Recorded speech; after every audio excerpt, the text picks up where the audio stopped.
یہ بالکل ہو جانے والی بات ہے، نہ سمجھیے گا جو ہسپانیہ میں ہوا تھا اور جو اب بوسنیا میں ہو رہا ہے وہ یہاں نہیں ہو سکتا،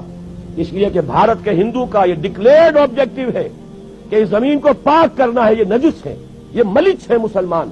اور ان کو یہاں سے ختم کر کے دم لینا ہے۔ دیو رس کا ابھی ایک سرکولر شائع ہو چکا ہے، تمام ہندو سماجی سیاسی تنظیموں کو اس نے یہ لیٹر بھیجا ہے، سرکولر بھیجا ہے کہ اب وقت آ گیا ہے کہ ہم کمر کس لیں کہ بھارت کی پاک سرزمین کو مسلمانوں کی نجاست سے ہمیں پاک کرنا ہے۔ اور میں آپ کو یقین دلاتا ہوں کچھ تھوڑا سا رد عمل پاکستان اور بنگلہ دیش میں تو ہوگا،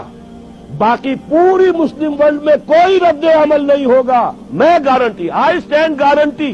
کہیں سے کوئی رد عمل نہیں ہوگا، اس لیے کہ ایودھیا کی مسجد پہ انہوں نے دیکھ لیا، ہم نے بھی جو رد عمل کیا ہے وہ کوئی صحیح رد عمل تو نہیں تھا، ہم نے مندر گرا دیا، کیا کیا، کیا حاصل ہوا؟ بدنامی دنیا میں مول لے لی، دینی اعتبار سے بھی غلط اور دنیاوی اعتبار سے بھی غلط، فائدہ کچھ نہیں، نقصان ہی نقصان۔ لیکن یہ کہ بنگلہ دیش میں ہو گیا، پاکستان میں ہو گیا، باقی پوری دنیا میں کسی نے یہ بھی نہیں کہا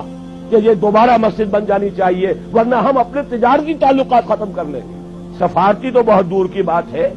کوئی الٹیمیٹم وار تو بہت دور کی بات ہے، تجارتی تعلقات ختم کرنے کی بھی کسی ایک مسلمان ملک نے دھمکی نہیں دی۔ تو انہوں نے نبض دیکھ لی ہے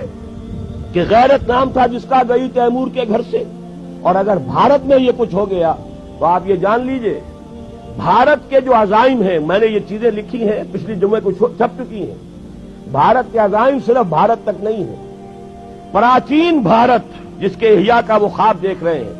اس میں افغانستان سے لے کر انڈونیشیا تک یہ تو ان کا ٹیریٹوریل کلیم ہے، جیسے گریٹر اسرائیل کا کلیم آپ کو معلوم ہے، اور جو گریٹر انڈیا ہے، مہابھارت افغانستان سمیت، افغانستان سے شروع ہو کر اور انڈونیشیا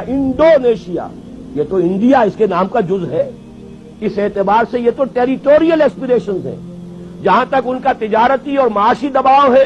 وہ ایران اور عرب کو بھی اپنا حصہ سمجھتے ہیں، زون آف انفلوئنس سمجھتے ہیں، اور یہ زون آف انفلوئنس اب تقسیم ہوگا اسرائیل میں اور بھارت کے درمیان۔ ان کا گٹھ جوڑ جس تیزی سے بڑھ رہا ہے وہ آپ کے علم میں ہے، اور جس طریقے سے اسرائیل کا ابھی بیان آ گیا وزیر اعظم کا اسحاق رابین کا کہ یہ جو ہے کشمیر کا جہاد بھی ہو سکتا ہے کامیاب ہو جائے، وقت پر اب اپنی ہمت جو ہے اس کو پورے طریقے سے کمر ہمت کس لو، اور مسلم فنڈامنٹلزم کو ختم کرنے کے لیے ہم سب کو جو ہے we should join hands to finish up with this Muslim fundamentalism. یہ سب کچھ ہو رہا ہے، یہ حالات ہے، تو میں آپ سے عرض کر دینا چاہتا ہوں ان حالات میں کوئی تبدیلی نہیں آ سکتی۔ بات صحیح کہی ہے اور یہی میرا موقف بھی رہا ہے۔